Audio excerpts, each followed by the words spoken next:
ایک خیالی دنیا کی مانند ہے، پر جھالر اور فوم، ٹانکے لگانا، چپکانا اور مجسمہ سازی، اور یہ سب کچھ ایک شاندار موقع یعنی ریو کے سامبا ڈرون کے لیے ہو رہا ہے۔ سامبا اسکولوں میں یہ کام 1 سال پہلے ہی شروع کر دیا گیا ہے۔ یہ ذرا تھکا دینے والا کام ہے لیکن خوبصورت ہے۔ جب لوگ سامبا ڈرون میں پہنچ کر داد دیں گے تو ہر چھوٹی چیز کا اپنا ہی ایک انداز ہوگا۔ یہاں ہر چیز ہاتھ سے بنائی ہوئی ہے، تقریباً 5000 کاسٹیومز، 8 میٹر لمبے اسٹائروفوم کے بنے ہوئے مجسمے۔ اٹلی کی یہ آرٹسٹ اس جشن میں کام کرنے کا تجربہ حاصل کرنے آئی ہیں۔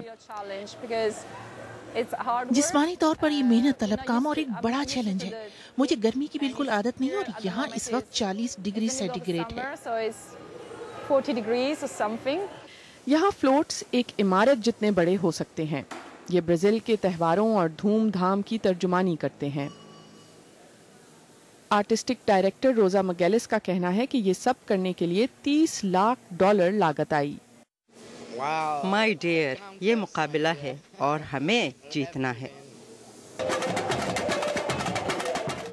یہاں پر یہ ریہرسل کا وقت ہے۔